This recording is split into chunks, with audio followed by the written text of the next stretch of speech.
할렐루야. 오늘은 창세기 개관 시간 묵상과 큐티 첫 번째 시간입니다. 창세기는 어떤 책인가?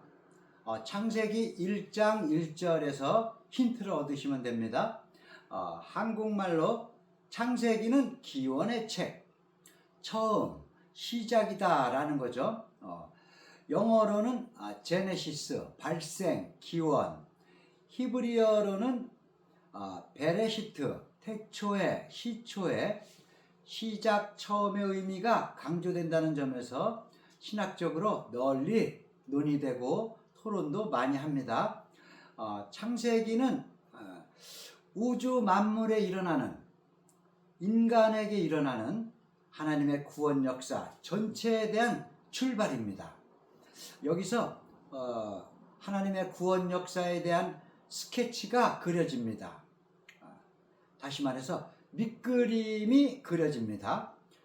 창세기를 잘 이해하시면 성경 전체를 이해한 것이다 라고 말해도 과언이 아닐 정도예요. 그래서 창세기를 잘 이해하는 게 중요한데요. 창세기는 기원의 책이라고 말씀드렸고요. 무슨 기원이냐면 세 가지 기원에 대해서 배우게 됩니다. 창세기의 책은 세 가지 기원이 있어요.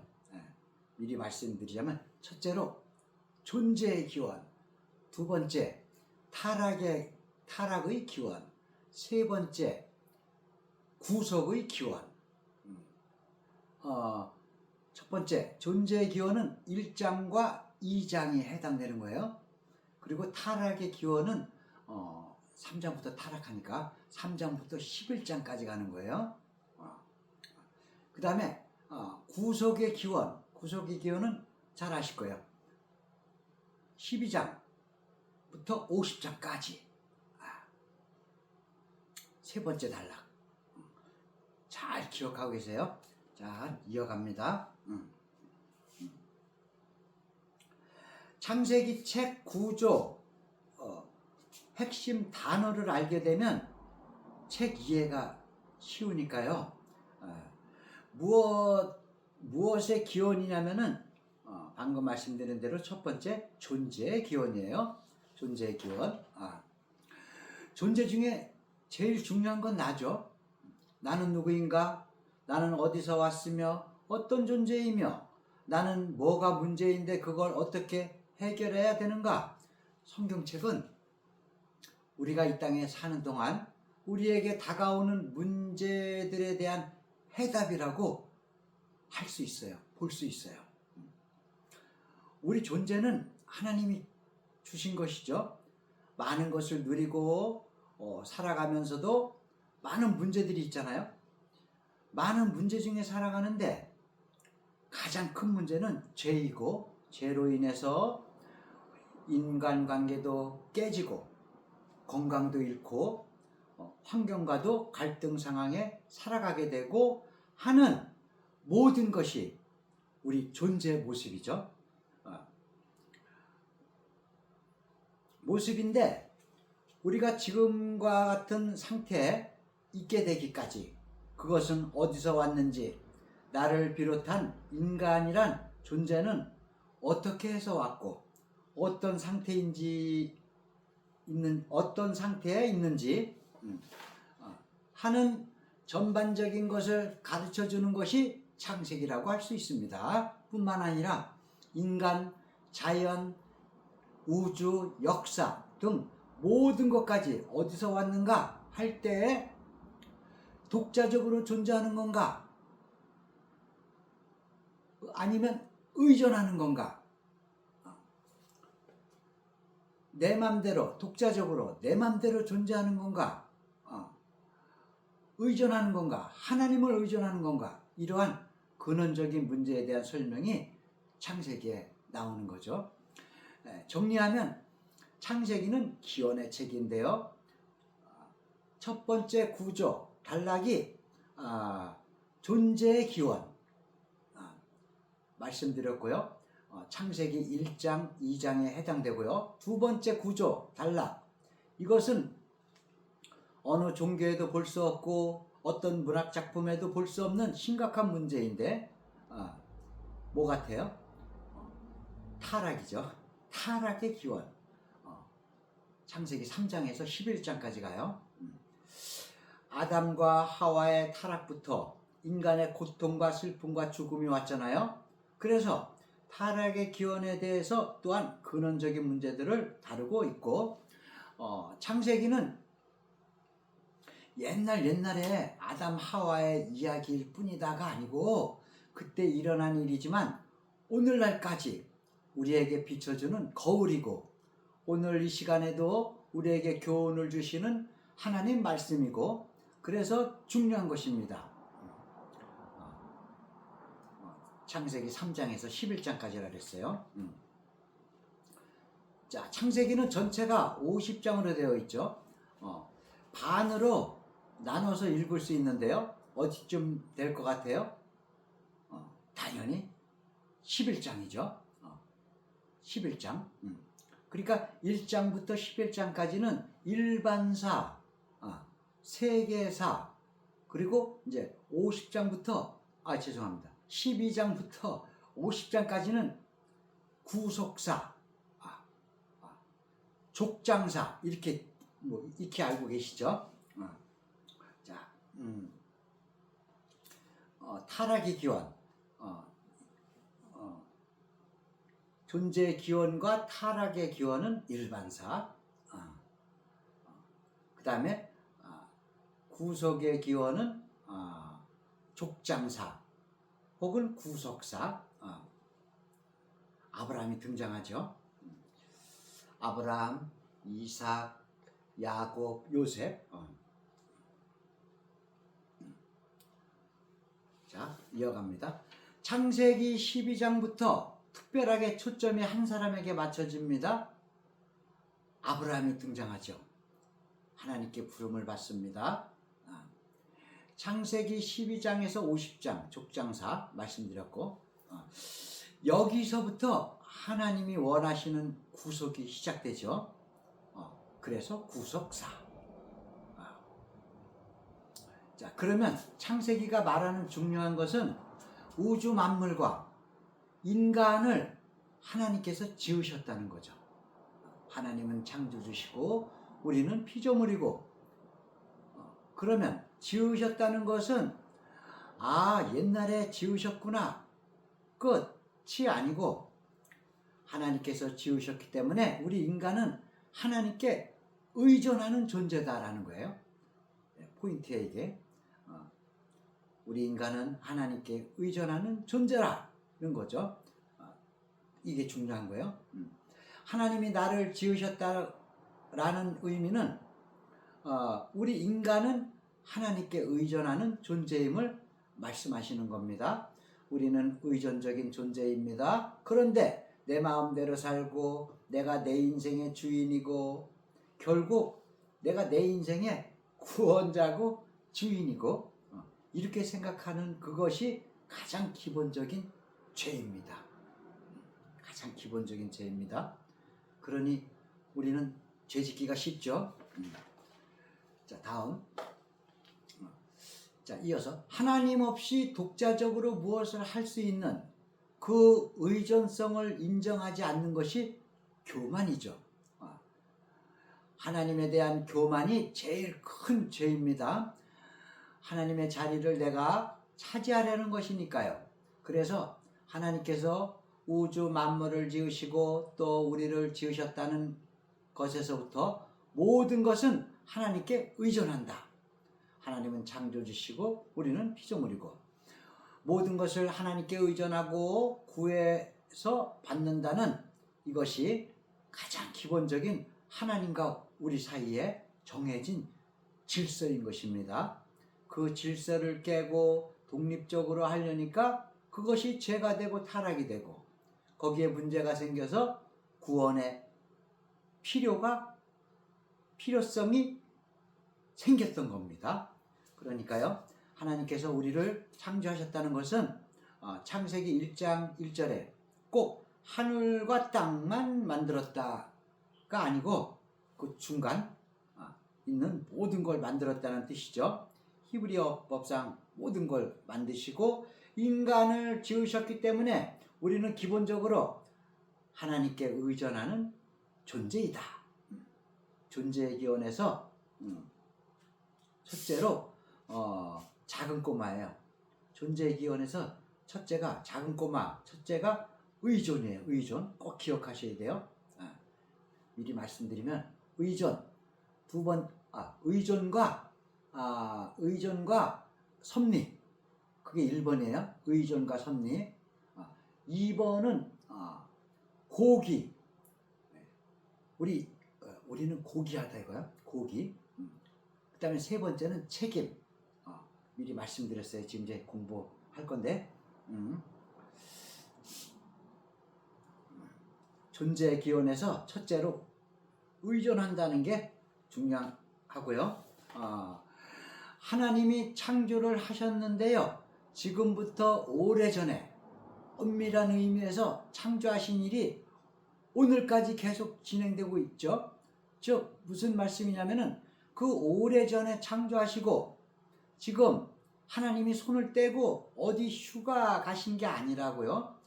휴가 가시고 그 다음에 우주는 자기 마음대로 돌아가는 게 아니고 계속적으로 우주 만물을 그리고 우리 인간을 관리 보호하시죠.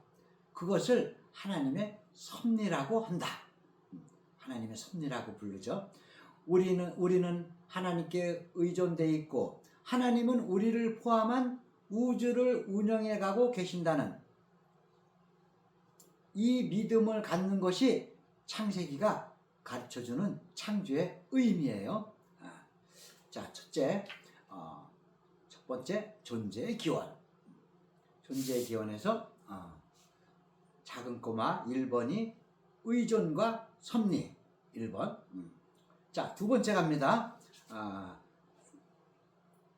기억하실 것은 하나님이 우리를 창조하셨기 때문에 우리가 아주 고귀한 존재예요. 아까 고귀 얘기했죠. 고귀한 존재. 왜 고귀한 존재인가 하면 하나님 형상으로 우리를 만드셨기 때문에. 맞죠? 쉽잖아요. 자, 하나님 형상을 우리에게 심어 놓으셨기 때문에 내가 나를 함부로 취하면 안 되게 돼 있어요. 내가 아무리 미워도 그럴 자유가 없어요. 하나님이 주신 건강, 자유의지를 가지고 열심히 살 수 있는 특권을 가지고 있지만 내 가치를 내가 막 평가할 수 없게 돼 있어요. 아주 고귀한 존재입니다. 왜 고귀한 존재인가 하면 한 번 더 강조합니다. 하나님 형상으로 우리를 만드셨기 때문에 하나님 형상을 우리에게 심어 놓으셨기 때문에 내가 나를 함부로 다루면 안 됩니다. 시편 8편 4절 5절을 보겠습니다. 4절 사람이 무엇이기에 주께서 그를 생각하시며 인자가 무엇이기에 주께서 그를 돌보시나이까. 5절 그가 하나님보다 조금 못하게 하시고 영화와 존귀로 관을 씌우셨나이다. 그 영광과 존귀함으로 왕관 씌우심은 나를 왕처럼 이렇게 만들어 주셨다는 거거든요. 이렇게 귀한 존재로 우리를 만들어 주셨고, 그러니까 나를 비롯해서 가정, 가족, 친구 할 것 없이 심지어 신자나 불신자를 떠나서 인간이면 누구나 존귀한 거예요. 방금 말씀드렸죠. 왜 존귀한지. 전도 다니면서 순간 잘못 생각할 수도 있는 것은 예수님 안 믿는 사람들은 마귀 자식들이다 이렇게 부를 수 있는데요. 안 믿는 사람들도 다 존귀한 분들이죠. 왜요? 하나님 형상으로 인간을 만들었기 때문에 이게 포인트예요. 하나님 형상. 그래서 그 귀한 분들이 멸망하지 않고 영생을 얻도록 하기 위해서 열심히 전도하는 거예요. 네, 열심히 전도하는 거예요. 자, 세 번째 책임. 생각할 것은 하나님께서 천지를 만드시고 우리를 만드셨는데 하나님이 천지를 창조하셨기 때문에 하나님은 언제나 자신이 지은 창조 세계에 관심이 있으시잖아요. 그렇기 때문에 우리도 관심을 가져야 되죠. 즉 하나님 백성들은 전체 창조 세계에 대한 책임이 있다는 것이죠. 책임 가운데 사는 성도는 삶을 하나님이 지켜주실 뿐만 아니라 삶의 발걸음이 가벼운 거죠. 자, 넘어갑니다. 두 번째, 그러니까 지금 이제 존재 기원, 존재 기원 끝났어요. 두 번째 이제 타락의 기원으로 갑니다. 타락의 기원. 창세기가 아주 중요한 답을 해주고 있는데요. 우리가 이 땅에 사는 동안 겪는 아픔, 가장 정확한 진단을 해주는 게 타락의 기원입니다. 타락의 기원. 조상 아담과 하와의 첫 번째 범죄로 말미암아 그 죄가 쭉 유전됩니다. 싫은데요. 하지만 유전된다니까요. 그러니까 모든 인간이 죄 가운데 태어나는 원죄를 가지고 이 원죄가 뿌리가 되어서 인간의 불행이 계속 산출되는 거죠.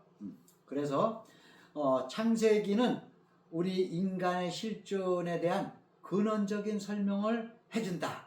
그렇게 말할 수 있어요. 여러분 하이델베르그 요리문답 들어보신 분도 계실 거예요. 네.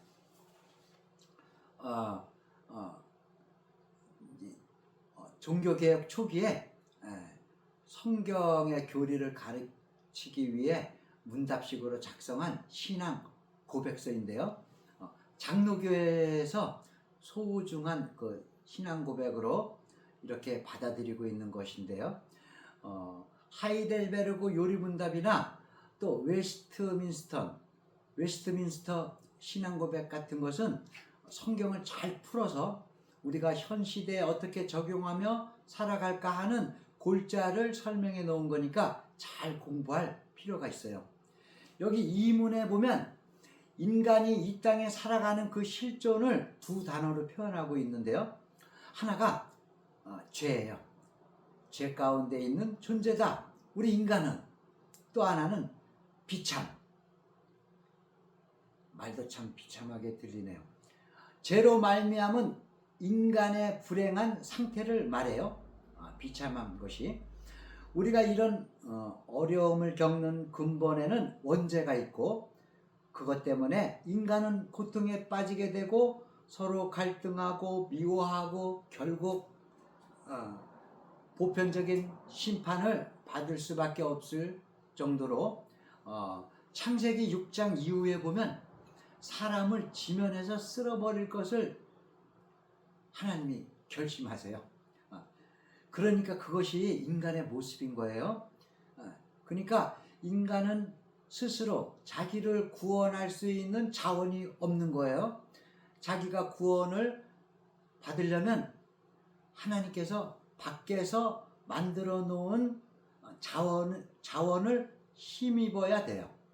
그 자원이 바로 예수께서 이루어 주신 십자가 구속인 거죠. 포인트입니다. 자, 어쨌든 간에 인간은 이처럼 지면에서 버림을 당할 정도의 심각한 존재인데요. 자, 로마서 6장을 보겠습니다. 로마서 6장 23절 제가 읽겠습니다. 현대어 성경으로 읽겠습니다. 제 값은 죽음뿐입니다. 하나님께서 값없이 주시는 선물은 우리 주 예수 그리스도와 함께 사는 영원한 생명입니다. 영원한 생명입니다. 영생. 자, 로마서 3장 15절에서 17절. 자, 제가 빨리 읽겠습니다. 15절. 이것도 현대 성경이에요. 아주 짧고 좋아요. 잘 들어보세요. 15절. 하는 말마다 저주여 거짓이여 으름장입니다. 16절. 남 욕이나 하고 꼴 보기 싫다 말이 아예 입에서 발랐습니다. 17절. 모두 다 딴 길로만 걸어가 하나같이 썩어버렸구나. 할렐루야. 네. 이 현대어 성경 읽은 거예요. 다음. 이런 그 존재인 것을 겸손히 받아들이고 우리 자신에 대해서 아는 것이 굉장히 중요하잖아요. 나 자신을 아는 게 중요하잖아요. 소크라테스도 그렇게 말했잖아요. 우리가 죄인인 것을 아는 것이 나는 내가 죄인인 것을 아는 것이 그게 바로 구원의 시작입니다. 핵심 포인트예요. 내가 죄인인 걸 인정 못하면 예수님께 나아가지 못하는 거니까 우리 인간이 지니고 있는 문제에 대한 바른 진단이 죄요, 원죄며 타락이요. 이와 같이 바른 진단을 할 때 바른 치료법이 생기는 거죠. 그것이 십자가 구속의 복음이에요. 복음이요? 이렇게 되는 거예요. 그래서 우리는 자신의 문제를 바르게 볼 수 있어야 되는데 그 바로 보는 눈은 성경이 가르쳐 준다는 말씀입니다. 인간의 부패성에 대해서 몇 곳만 관련된 것을 인용해서 말씀드리면요. 어떤 목사님이 이렇게 말씀하시는 걸 들었어요. 그냥 들으면 기분 안 좋다고 생각 드는데요. 곱씹으시면 그 의미가 커요. 인간은 하나님을 대항하는 필사적으로 다시 한번요. 인간은 하나님을 대항하여 필사적으로 싸우며 미워하는 존재다. 우리가 난 그렇게까지 안 싸웠는데 하실지 모르겠지만요. 내 교만은 내 고집은 하나님과 항상 싸우고 있어요. 하나님과 대항하고 필사적으로 싸우며 미워하는 존재다. 나는 하나님을 사랑하는 줄 알았는데 목사님 설교하실 때 사랑하라 하니까 해야 되는가 하는 것이지 실제는 하나님을 미워한다는 말이죠. 그게 우리의 존재 모습이요. 칼빈은 말하기를 인간은 마음의 욕망으로 말미암아 열렬히 악을 지행하는 존재다. 할렐루야. 칼빈은 인간의 마음의 욕망으로 말미암아 열렬히 악을 지향하는 존재다. 자, 우리 근원 속성이 악을 지행하는 존재다. 말씀하신 겁니다. 자, 또 마틴 루터는 이렇게 말합니다. 우리가 무슨 죄를 지어서 죄인이 아니고 우리의 전 존재가 죄인이다. 우리 기독교 신앙에서 가장 중요한 것은 나 자신을 아는 거예요. 그리고 우리 신앙이 자라가는 것은 나 자신을 점점 정확히 알아가는 거고요. 예수님 처음 믿을 때 내가 죄인인지 잘 모르잖아요. 그러나 점점 믿으면서 보니까 구약, 신약 이나 우리 죄에 대해서 심각하게 가르쳐 주시고 하는 것을 읽으면서 좀 더 자신을 보게 되고 또 살면서 여러 가지 어려운 고난을 당할 때마다 그때 마음이 겸손해지고 그때 자신을 살피게 되고 그러면서 점점 자신에 대한 지식이 늘어나는 건데 그 지식이라는 것은 이 지식이 포인트예요. 그 지식이라는 것은 뭐냐면 자신의 본질, 부패성과 죄성을 깨닫는 것입니다. 그것을 깨닫는 것이 기독교 신앙이 성장하는 것이 십자가를 깊이 바르게 만나는 길이 되는 것이고 그게 은혜의 통로이고 그게 성장의 기반이 되는 것입니다. 그래서 타락의 기원이 가르쳐주는 의미도 굉장히 커요. 자, 거의 다 갑니다. 자, 어떻게 보면 적어도 예수님 믿는 생활에 있어서 창세기에서 정말 얻어야 할 것은 기독교 신앙을 이해한다면 가장 기본이 되는 것이 나 자신에 대한 지식. 나 자신에 대한 지식. 아까 지식 포인트라 그랬어요. 전적으로 타락한 존재라는 지식입니다. 타락한 존재. 우린 타락한 존재예요. 그거 아는 지식. 그래서 이러한 지식이 기반이 될 때 구속의 필요성을 느끼게 되고 복음을 받아들이게 되는 것이죠. 할렐루야. 아멘. 구속, 복음에 관한 창세기의 가르침은 이제 세 번째는 이제 다음 시간에 미루기로, 오늘 공부는 이제 공부하신 거 유튜브에서 반복해서 좀 들어보세요. 수고 많으셨습니다. 하나님께 영광 돌립니다. 감사합니다.